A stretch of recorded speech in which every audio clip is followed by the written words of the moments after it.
என்னுடைய செக்ஷுவல் சாட்டிஸ்ஃபேக்ஷனுக்காக மட்டுமே எனக்கு ஒரு பார்ட்னர் தேவை, அதுவும் ஃபார் டைம் பீயிங்க்கு மட்டும் எனக்கு தேவை அப்படின்னா முதல்ல இது ரிலேஷன்ஷிப்பே கிடையாது.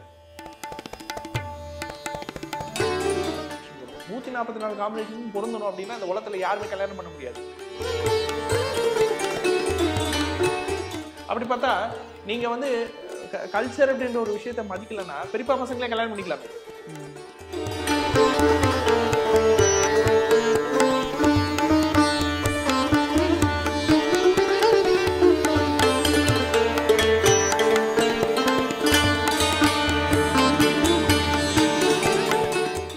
புதன் சொன்னீங்க இல்லையா, அது ஒரு விஷயம். இதே பசங்க வந்து ரொம்ப ஆன்மீகத்துல சார்ந்து ரொம்ப அறிவுரையா லாஜிக்காவும் தேடல்ல இறங்குது, அதுவும் புதன் சம்பந்தப்பட்டதுன்னு. அதுக்கு வந்து வெறும் புதன் இல்ல, அதுக்கு குரு கர்மானுடைய தொடர்பு தேவை இருக்கு. குரு இருக்கு. ஆமா, குரு கர்மானுடைய தொடர்பு இல்லாம ஒரு குரு வரமாட்டார் வாழ்க்கையில. அதான் அவங்க சர்ச்லயே இருப்பாங்க, எப்ப பார்த்தாலும் ஏதோ ஒரு சர்ச்ல இருந்துட்டே இருப்பாங்க. அதாவது குரு இல்லாம உங்களுக்கு வந்து நாலேஜ் ஒருத்தவங்க கிட்ட இருந்து நமக்கு கிடைக்காது. மனுஷன் கிட்ட இருக்கக்கூடிய தப்பு என்னன்னா நாலேஜ் தேட மாட்டாங்க, குருவை தேடுவாங்க. ஆமா, குருவை தேடினா என்னைக்குமே குரு கிடைக்க மாட்டாரு. குருன்ற பேர்ல ஏமாத்துறவங்க தான் கிடைப்பாங்க. நீங்க உண்மையிலேயே நாலேஜ் தேடினா அந்த நாலேஜ் யாருக்கிட்ட இருக்குதோ அவங்க கிட்ட அந்த நாலேஜே கொண்டு போய் சேர்க்கும். ஓகே, அப்ப அதுதான் புதன். ஸோ புதன்றது வந்து வெறும் நாலேஜ் மட்டும் கிடையாது, அது பரவற நெட்வொர்க்கும் புதன் தான். ஓகேங்களா? ஸோ இப்போ கெரியர் அப்படின்னு வரும்பொழுது அவங்க ஜாதகத்தினுடைய 6-10 அது என்னென்ன கர்மாவோடலாம் சம்மந்தப்பட்டிருக்கு அப்படின்றத வச்சு நம்ம அவங்களுக்கு கைடன்ஸும் கொடுக்க முடியும், அவங்களுக்கான கெரியர் ஆப்ஷன்ஸும் நம்மளால சஜஸ்ட் பண்ண முடியும். ஓகே, சரி. கெரியர் ஆயிடுச்சு, என்ன மாதிரி வேலை போவாங்க அவங்க அப்படின்றது ஒரு அவுட்லைன் சொன்னீங்க. இல்லை, அதுதான் அந்த படிப்பு தான் கெரியர். அதான் இந்த படிப்பு ஜாபும் அதுக்கேற்ற மாதிரி என்ன படிக்கிறாங்களோ அதுக்கேற்ற ஜாப். இப்போ லைஃப்ல செட்டில்மெண்ட் பண்ணும்போது லைஃப் யாரையோ ஒரு கைப்பிடிக்கணும், காதலிக்கிறாங்க, அவங்களுக்கு என்ன மாதிரி ஒரு கைட்லைன்ஸ் கிடைக்கும்? ஏன்னா நிறைய டைவர்ஸ் வருது. லிவிங் டுகெதர்ல சக்சஸ் ஆயிட்டாங்கன்னா செட்டில் ஆயிடுறாங்க. ஓகே, அவங்களுக்கு அது ஃபெயிலியர் ஆகும்போது கல்யாணம் ஆகுறது இல்லை. பட் இந்த லிவிங் டுகெதர்ல இருந்து கூட கல்யாணம் பண்ணவங்களுக்கு ratio of divorce is high. அதே நடக்குது. இல்ல, ரேஷியோ ஆஃப் டைவர்சஸ் வந்து இல்ல, நான் எதுக்கு இது கேட்குறேன்னா அவங்க டெஸ்ட் பண்றாங்க, தெளிவா இருக்காங்க. நான் இவரோட பயணம் பண்ணோம்னா இதெல்லாம் எனக்கு நான் இப்படிதான் நீ இப்படிதான் தெரிஞ்சிருது. முன்னாடி அந்த சாய்ஸ் இல்லை, பெரியவங்க பார்த்து பண்றாங்க, அதனாலதான் அவங்க சப்போர்ட் இருந்தது. இங்க இவங்களே பாக்குறாங்க, இவங்களே செலக்ட் பண்றாங்க. ஐ கேன் டிராவல் வித் யூன்ற 2 பேர் மனப்பான்மை சரியானதுக்கு அப்புறமா கல்யாணம் பண்றாங்க. இல்ல, லிவிங் டுகெதர் ரிலேஷன்ஷிப்ல வந்து பாத்தீங்கன்னா ஜோதிட ரீதியா நீங்க அதை வந்து எப்படி ஆக்சஸ் பண்ணலாம்னா அதுல வந்து 2 விதமான சிக்கல் இருக்கு. என்ன சிக்கல் இருக்குன்னா, லிவிங் டுகெதர் ரிலேஷன்ஷிப்ல இருக்கிறது சரி தப்புன்ற விஷயத்துக்குள்ள நம்ம போக முடியாது. ஏன்னா அது அவங்களோட தனிப்பட்ட உரிமை. ஆமா, அது அவங்களோட தனிப்பட்ட உரிமை. ஆனா வெறும் பிசிக்கல் ரிலேஷன்ஷிப்காக மட்டுமே லிவிங் டுகெதர்ல இருக்கிறது அப்படின்னு ஒரு ஸ்டேஜ் இருக்கு.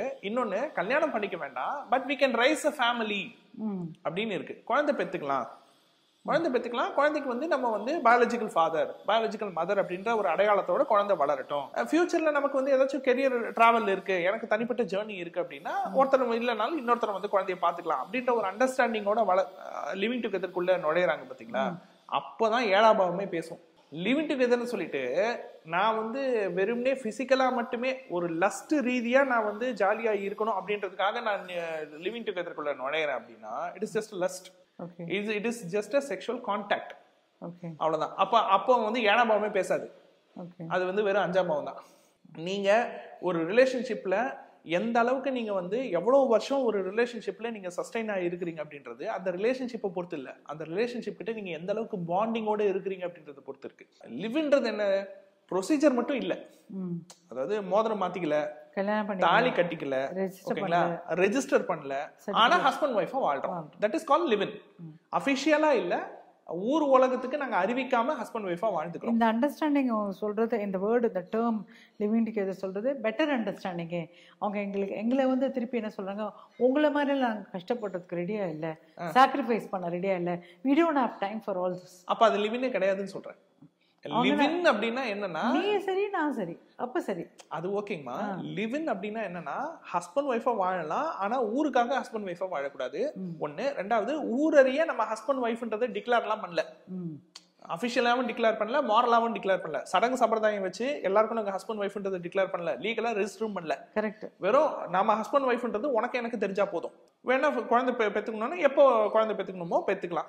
ஆனால் ஃபேமிலி ரைஸ் பண்ணணும், அதுக்கு ஒரு ரெஸ்பான்சிபிள் ஃபாதராகவும் ரெஸ்பான்சிபிள் மதராகவும் நம்ம இருக்கணும், நெக்ஸ்ட் ஜென்ரேஷனை உருவாக்கணும் அப்படின்னு இருந்தால் மட்டும்தான் அந்த அந்த லிவ் இன் ரிலேஷன்ஷிப்கான மரியாதைன்னு ஒன்று இருக்கு, அதனுடைய எக்ஸ்டென்ஷன் ஒன்று இருக்கு. இல்லை ஃபேமிலி நம்ம வந்து இப்போ ரைஸ் பண்ணிக்க வேணாம்னு சொன்னால் கூட பரவாயில்ல, எனக்கு ஃபேமிலியே வேண்டாம், எனக்கு நான் வந்து ரெஸ்பான்சிபிலிட்டிஸ் நான் எதுவுமே எடுத்துக்க மாட்டேன், நான் வந்து வெறும்னே என்னுடைய ஃபிசிக்கல் சாட்டிஸ்ஃபேக்ஷனுக்காக என்னுடைய லஸ்ட் சாட்டிஸ்ஃபேக்ஷனுக்காக மட்டும் என்னுடைய செக்ஷுவல் சாட்டிஸ்ஃபேக்ஷனுக்காக மட்டுமே எனக்கு ஒரு பார்ட்னர் தேவை, அதுவும் ஃபார் டைம் பீயிங்க்கு மட்டும் எனக்கு தேவை அப்படின்னா முதல்ல அது ரிலேஷன்ஷிப்பே கிடையாது. அதை வந்து நம்ம என்ன கேடர்ல கொண்டு வரலாம்னா அது அது டேட்டிங்னு கொண்டு வந்துக்கலாம். அவ்வளோ சரி. பட் இந்த மாதிரி இருந்த 5 வருஷம் 10 வருஷம் பார்த்ததுக்கு அப்புறம் தான் கல்யாணம் பண்றாங்க, அது ஏன் பிரேக்கப் ஆகுது? ஜாதக ரீதியா அதுக்கான பதில் 2 தான். என்ன அப்படின்னா, நீங்க லவ் பண்ணி மேரேஜ் பண்றீங்களோ, நீங்க லிவின்ல இருக்கிறீங்களோ, இல்ல நீங்க வந்து அரேஞ்சர் மேரேஜ்ல கல்யாணம் பண்றீங்களோ, டிஃபால்ட்டா உங்களுக்குள்ள ஜாதகம் பொருந்துருச்சு அப்படின்னா நீங்க கல்யாணத்துக்கு அப்புறம் ஒண்ணா இருக்கிறீங்க. பட் 10 பொருத்தம் பார்த்தவங்களும் இப்படிதானே இருக்கு. 10 பொருத்தம் முதல்ல ஜாதக பொருத்தமே கிடையாது. சரி, மேக்ஸிமம் நீங்க சொல்ற அந்த 10 பொருத்தம் இருக்குல்ல, அந்த 10 பொருத்தம் என்னன்னு நினைக்கிறீங்க? அது முதல்ல ஜாதக பொருத்தமே கிடையாது, அது வந்து நட்சத்திர பொருத்தம். அதுக்கு நீங்க ஒரு ஜோதிடர்கிட்ட ஃபீஸ் கொடுத்து போகணும்னு அவசியமே கிடையாது. முன்னாடி காலத்துல இல்ல முன்னாடியும் கூட அந்த 10 பொருத்தம்ன்றது ஜோதிடம் ஆரம்பிச்ச காலத்துல இருந்து இன்னி வரைக்கும் அந்த 10 பொருத்தத்துக்கும் ஜாதகத்துக்கும் சம்பந்தமே கிடையாது. பொருத்தம்னு நீங்க பார்க்க போறீங்க அப்படின்னா என்ன அர்த்தம்னா, நீங்க 2 ஜாதகத்தையும் முழுசா பொருத்தம் பார்த்தீங்கன்னா தான் அதுக்கு பேர் ஜாதக பொருத்தம். 2 ஜாதகம்ன்றது 12 கட்டம். பையனோட 12 கட்டம் இருக்கு, பொண்ணோட 12 கட்டம் இருக்கு. அந்த 12x12 எத்தனை காம்பினேஷன் வரும்? மேட்ரிக்ஸ் காம்பினேஷன் எடுத்தீங்கன்னா 144 காம்பினேஷன் வரும். 144 காம்பினேஷன் பொருந்தணும் அப்படின்னா அந்த உலகத்துல யாருமே கல்யாணம் பண்ண முடியாது. அந்த 144ல அட்லீஸ்ட் ஒரு 50 காம்பினேஷனாவது பொருந்தணும்ல, அட்லீஸ்ட் நான் சொல்றது. ஓகேங்களா? ரெண்டாவது, அதுக்குன்னு சில நெறிமுறைகள்லாம் இருக்குது. நீங்க அதுக்கு டிஎன்ஏ அஸ்ட்ராலஜி தான் ஃபாலோ பண்ணணும்னு அவசியம் கிடையாது. பாரம்பரிய ஜோதிடத்திலேயே கட்டமும் பொருந்திருக்கான்னு பாக்குறதுக்கு நிறைய நெறிமுறைகள் கொடுத்துருக்காங்க, நிறைய புக்ஸ் எல்லாம் எழுதியிருக்காங்க, நிறைய பெரியவங்களோட வழிகாட்டுதல் இருக்கு, ஆராய்ச்சி பண்ணவங்களோட வழிகாட்டுதல் இருக்கு. அதையும் நீங்க கன்சிடர் பண்ணிக்கலாம். பண்ணிட்டு ஜாதகம் பொருந்தி இருக்கு அப்படின்னா நீங்க தாராளமா டிக் பண்ணலாம். ஓகேங்களா? ஜாதகம் பொருந்தலை அப்படின்னா நீங்க டிக் பண்ண வேண்டிய அவசியம் கிடையாது. அப்படி பார்த்தாமா, நான் ஒரு எக்ஸாம்பிள் சொல்றேன். எனக்கு தெரிஞ்சு இந்த 7 வருஷம் 8 வருஷம் சில பேர் வந்து கட்டுனா இவரை தான் கட்டுனேன்னு தாவங்க கிடப்பாங்க. ஓகேங்களா? லவ்னா லவ், அப்படி ஒரு லவ். எப்படி லவ்னா எல்லாத்தையும் தியாகம் பண்ணுவாங்க, வீட்டுல ஒத்துட்டு இருந்திருக்க மாட்டாங்க. இவங்களும் வீம்பா அவரை தான் கல்யாணம் பண்ணுவேன்னு சொல்லிட்டு ஒரு 7-8 வருஷம் கழிச்சு, எப்பா இதுக்கு மேலே இவங்களை திருத்தவே முடியாது, எப்படியோ தொலைஞ்சு போங்க அப்படின்னு சொல்லிட்டு பெரியவங்களுக்கு கல்யாணம் பண்ணி வச்சிருவாங்க. கல்யாணம் பண்ணிட்டு 2 மாசத்துல டைவர்ஸ் ஆயிடும். அந்த 8 வருஷம் உங்களுக்கு கல்யாணம் பண்றதுக்காக இந்த பேஷன்ஸ், அதுக்குள்ளே உங்களுக்கு சண்டை வந்திருக்கும். ஆனா அந்த சண்டையும் மீறி நீங்க பேட்சப் பண்ணியிருந்திருப்பீங்க. அந்த பேஷன்ஸ் கல்யாணம் பண்ணி 2 மாசத்துக்கு கூட ஏன் இல்லை? ஏன்னா ஜாதகம் பொருந்தல. ஆக்சுவலா அவங்க 2 பேத்துக்குள்ள ஜாதகம் பொருந்தல, அது அவங்களுக்கே தெரியல. அவங்க ஒரு பேசிக் அட்ராக்ஷனால அவங்க லவ் பண்ணிட்டாங்க. ஓகேங்களா? அந்த லவ் கல்யாணமா மாறினதும் ஆசை 60 நாள் மோகம் 30 நாள்ன்ற மாதிரி அவங்களுக்குள்ள எல்லாம் சாட்டிஸ்ஃபை ஆனதுக்கு அப்புறமா உண்மையான ஃபேஸ் என்னன்றது தெரிய ஆரம்பிச்சிச்சு. அதுக்கப்புறம் அவங்க 2 பேருக்குள்ள செட் ஆகல. That's it. இன்னைக்குமே பாருங்க, நிறைய ஹஸ்பண்ட் ஒய்ஃப்ல ஹஸ்பண்ட் குடிகாரரா இருந்தாலும், ஹஸ்பண்ட் கெட்டவரா இருந்தாலும் சில வைஃப் அதுக்கு சப்போர்ட் எல்லாம் பண்ணுவாங்க நிறையவே. ஓகேங்களா? சும்மா அது வெளியில திட்டுறது மாதிரி பண்ணிட்டு சப்போர்ட் எல்லாம் பண்ணுவாங்க, அதை பேலன்ஸும் பண்ணிட்டு போவாங்க. அவங்களும் வேலைக்கு போவாங்க, வேலைக்கு போயிட்டு என்ன பண்ணுவாங்க, ஹஸ்பண்ட் ஒரு பக்கம் காசு விரையமா செலவு பண்ணாலும் இவங்க ஒரு பக்கம் சேவிங்ஸ் பண்ணுவாங்க, ஃபேமிலி பேலன்ஸ் பண்ணிட்டு போயிடுவாங்க. வீட்டுக்குள்ள ஹஸ்பண்ட திட்டுவாங்க, அடிப்பாங்க, என்ன வேணா பண்ணுவாங்க. ஆனா வெளியில ஹஸ்பண்டை விட்டு கொடுக்க மாட்டாங்க. நீங்கம்மா கல்யாணத்துக்கு வந்து பாத்தீங்கன்னா போட்டோல வந்து போஸ்ட் கொடுக்கறத வச்சு இவங்க நல்ல கப்பல்னு சொல்லவே முடியாது. போட்டோல எல்லாமே சிரிச்சு தான் போஸ்ட் கொடுப்பாங்க. ஆனா வீட்டுக்குள்ள அவங்க எப்படி இருக்காங்க அப்படின்றத வச்சுதான் அவங்க இன்டிமேட்டபிளா இருக்கிறாங்களா இல்லையான்றது நமக்கு தெரியும். ஓகேங்களா? பொருத்தம் இருந்துச்சு அப்படின்னா ஒருத்தர் கொஞ்சம் சறுக்கினாலும், ஒருத்தர் ஈகோயிஸ்டிக்கா இருந்தாலும் இன்னொருத்தவங்க அதை பேலன்ஸ் பண்ணிடுவாங்க. பொருத்தம் இல்லைன்னா ஒருத்தருக்கு அங்க வெடிச்சதுன்னா இன்னொருத்தருக்கு டபுள் பங்கு வெடிக்கும். அவ்வளவுதான் கான்செப்ட். ஆக இப்போ இந்த கல்யாணம் சம்பந்தப்பட்டு இப்ப நம்ம கிட்ட வராங்க இல்லையா, அதுல வந்து 2 தரப்பு ஆட்கள் இருப்பாங்க. அரேஞ்ச்டு மேரேஜுக்கு வரவங்களுக்கு நம்ம யோசிக்கவே மாட்டோம். பொருந்தி 1 வீக் உள்ள நமக்கு பொருத்தத்தை பார்த்து இருக்குன்னா இருக்கு, இல்லைன்னா இல்லைன்னு அப்டேட் பண்ணிடுவோம். லவ் மேரேஜ் சம்பந்தப்பட்டு என்கிட்ட யாராச்சும் வந்து கேட்டாங்க அப்படின்னா திருப்பி ஒரே ஒரு கேள்வி தான் கேட்பேன். இப்ப நீங்க வரீங்க, என்கிட்ட ஃபீஸ் கட்டி தான் பொருத்தம் பார்க்க போறீங்க, உங்களுடைய ஃபீஸும் உங்களுடைய டைமும் வேஸ்ட் ஆயிடக்கூடாதுன்றதுக்காக நான் சொல்றேன். இப்ப நான் பொருத்தம் பார்த்து இல்லைன்னு சொல்லிட்டேன்னு வச்சுக்கோங்க, நீங்க டிராப் பண்ணிடுவீங்களான்னு கேட்பேன். அது எப்படி சார் டிராப் பண்ண முடியும்? சரி, அப்போ நீங்க நான் இல்லைன்னு சொன்னாலும் நீங்க ஒன்னும் டிராப் பண்ண போறது கிடையாது. அப்புறம் ஏன் பொருத்தம் கேக்குறீங்க? லவ் பண்ணிட்டீங்க, அப்ப லவ் மேல நம்பிக்கை வச்சு கல்யாணம் பண்ணுங்க. எந்த நம்பிக்கையில நீங்க லவ் பண்ணீங்களோ கடைசி வரைக்கும் இருப்பேன்ற ஒரு பிடிவாதத்துல ஃப்ரீ வில்ல நீங்க லவ் பண்ணிட்டீங்க. அந்த ஃப்ரீ வில்ல நம்புங்க. லவ்னு வந்துருச்சு அப்படின்னாலே நீங்க பொருத்ததெல்லாம் நீங்க மைண்ட் பண்ணக்கூடாது. நீங்க பாட்டுக்கு ப்ரொசீட் பண்ணிட்டு போயிடணும். அவ்வளோ, அதுதான் என்னுடைய அபிப்பிராயம் ஒரு ஜோதிடரா. ஸோ அவங்க ஃபெயிலியர் ஆகிறதுக்கு காரணம் என்ன, ஜாதகம் பொருத்தம் இல்லாதனால. ஜாதகம் பொருந்தல. ரெண்டாவது அவங்களுக்கும் வந்து அந்த என்ன சொல்றது, லவ் பண்ணும்போது அதை சாதிக்கும் போது இருக்கக்கூடிய அந்த ஒரு டிட்டர்மினேஷன் ரிலேஷன்ஷிப்பை தக்க வச்சுக்கிறதுல இல்ல. மற்றவங்களுடைய பிரச்சனையை இவங்க பிரச்சனையா கன்வெர்ட் பண்ணிக்கிறாங்க. ஓகே. எப்படின்னா வீட்டுல பெரியவங்களுக்குள்ள அண்டர்ஸ்டாண்டிங் இல்ல, மாமனார் மாமியார், ஆமா, ரெண்டு சம்பந்திங்களுக்குள்ள அண்டர்ஸ்டாண்டிங் இல்ல, ரெண்டு சம்பந்திகளை அடிச்சுக்கிறாங்க. அப்ப இவங்க என்ன பண்ணணும், நீங்க எப்படி வேணா அடிச்சுக்கோங்க, நாங்க நிம்மதியா இருக்கணும், நாங்க நிம்மதியா இருக்கணும், உங்க அப்பா அம்மாவை நான் திட்ட மாட்டேன், எங்க அப்பா அம்மாவும் நீ திட்ட போறது கிடையாது, அவங்க எப்படி வேணா அடிச்சுட்டு போறாங்க அப்படின்னு விட்டுறணும். ஆனா இவங்க என்ன பண்றாங்கன்னா அவங்க ப்ராப்ளம் வந்து இவங்க ப்ராப்ளமா கன்வெர்ட் பண்ணிக்கிறாங்க. அந்த மாதிரி நிறைய இடத்துல ஒரு கொஞ்சம் கூட ஒரு சம்பந்தமே இல்லாம லாஜிக்கே இல்லாம ஹஸ்பண்ட் ஒய்ஃப்ல சண்டை வந்து ஒரே நாள்ல கெடுக்கிறாங்கன்றீங்களா? இல்ல, பேரண்ட்ஸ் தான் கெடுக்கிறாங்கன்னு சொல்ல வரலாமா. நம்ம வந்து ஒரு சண்டை நமக்கு வருது, ஒரு கிளாஷ் நமக்கு வருதுன்னா எதனால வருதுன்னு ஃபர்ஸ்ட் நீங்க யோசிக்கணும், அப்பவே யோசிக்கணும். ரெண்டாவது நம்ம போடுற சண்டைக்கு அந்த விஷயம் ஒர்த்தான்னு யோசிக்கணும்.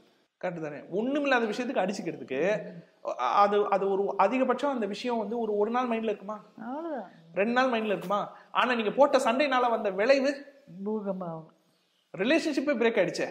நீங்க போடுற சண்டையை விட அந்த ரிலேஷன்ஷிப்கான வேல்யூ பெருசா இல்ல அந்த சண்டைக்கான வேல்யூ பெருசான்றதை நீங்க தான் வேல்யூ பண்ணணும். அதனாலதான் என்ன பண்றாங்க, நாங்க கோர்ட்டுக்கு போகும்போது அப்ப அந்த ஜட்ஜ் சொன்னார், கவுன்சிலிங்னு வைக்கிறது, இது ஈகோ பெருசு, இது ஈகோ, இதுல பேரண்ட் ஈகோ, இந்த ஈகோ மாத்திரம் நீங்க சரி பண்ணிட்டீங்கன்னா அந்த counselling period of 1 year 6 months கொடுக்கறதுக்கு அதுதான். ஆனா இவங்க சொல்றேன் என்னால முடியாது. இல்ல, ஈகோ சரி பண்ண முடியாதவங்க அப்ப நீங்க 8 வருஷமா ஏன் தாவங்க எடுத்தீங்க? யாருக்காக? உங்களுக்கு தானே. ரைட்டா? 8 வருஷமா நம்ம சேர்ந்து வாழணுன்றதுக்காக தான் நீங்க அவ்வளவு பண்ணீங்க. அப்ப மட்டும் ஈகோ எல்லாம் அட்ஜஸ்ட் பண்ணிட்டீங்களே. நாங்க நேரா பாக்குறோம். அது இல்ல, அந்த நாங்க மீட் பண்ண ஜட்ஜ் வந்து ரொம்ப அந்த கேஸ் ஸ்டடிக்கு போயிருந்தோம் நாங்க கூப்பிட்டு.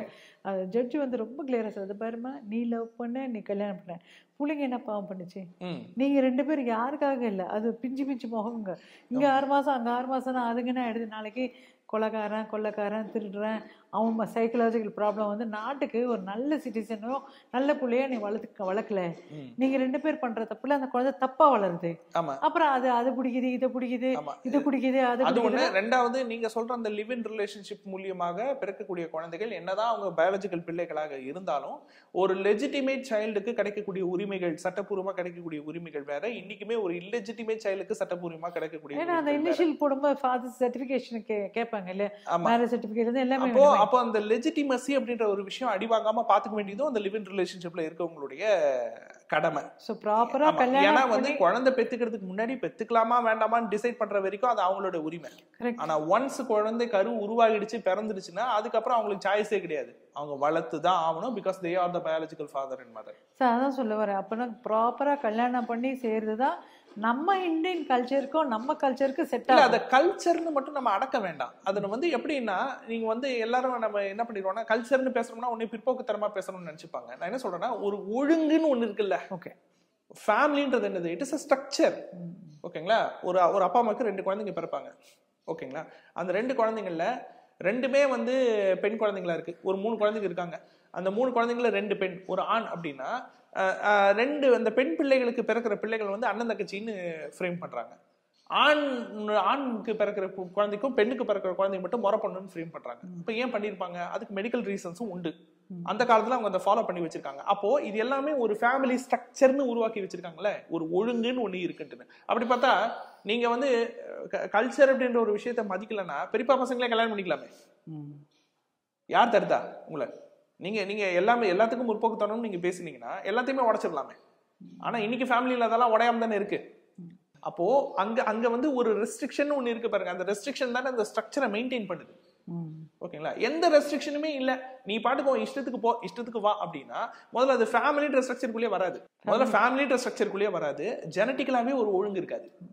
ஒண்ணு. ரெண்டாவது, நீங்க சம்பாரிச்ச பொருள், நீங்க சம்பாரிச்ச காசு யாருக்காக சம்பாதிக்கிறோம்? அடுத்த ஜெனரேஷனுக்காக தான் சம்பாதிக்கிறோம். அப்போ அடுத்த ஜெனரேஷன் ஒண்ணு கிடையாது அப்படின்ற பட்சத்துல இப்ப நீங்க சம்பாதிக்கிறதுல யாருக்கு போகும்? மறுபடியும் கவர்மெண்ட்டுக்கு தான் போகும். யாருக்கோ போகும், யாரோ ஆக்குபை பண்ணி வச்சிருப்பாங்க. அப்போ உங்களுக்கான பிடிப்புன்றது என்ன? பர்பஸ்ன்றது என்ன?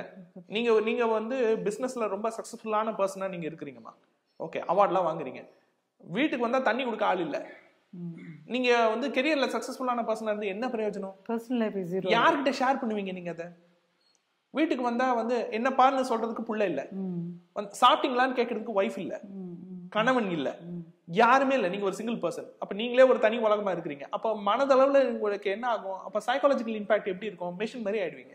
இப்போ ஒரு புது கான்செப்ட் வந்திருக்கு பெங்களூர்ல. இப்போ நீங்க சொன்னீங்களே சமைச்சு போடுறதுக்கு ஆள் இல்லை, ஏன்னு கேட்கறதுக்கு ஆள் இல்லை, யார் வீட்டுக்குள்ள வந்தானே 2K இது 2K ஃபாலோ பண்றாங்க ஸ்ட்ராங்கா. No kitchen no kids. Okay, இல்ல அதெல்லாம் வேற, அது வேற டிபேட். நம்ம வந்து சொல்றது இல்ல லேட்டர் ஆன் இப்படி ஆயிடுச்சுங்கிறேன். யார் வராங்கன்னா இங்கேருந்து ஆரம்பம் தான். ஆமா, இங்கேருந்து ஆரம்பிச்சு எங்க போய் முடியுது? ஆமா, நம்ம ஆரம்பத்தை பத்தி பேசிட்டு இருக்கோம், நான் முடிவை பத்தி சொல்றேன். ஆமா, எங்க போய் முடியுதுன்னா லிவின் கேட்டதுனால நான் சொல்றேன். ஆமா, அவ்வளவுதான். மத்தபடி வந்து நமக்கு வந்து என்ன சொல்றது, தனிப்பட்டவங்க மனுஷங்களுடைய ஃபேமிலிக்குள்ள நம்ம போறது கிடையாது, அவங்க டிசிஷனுக்குள்ள நம்ம போறது கிடையாது. நம்மளுடைய பெர்ஸ்பெக்டிவ் இதுதான்.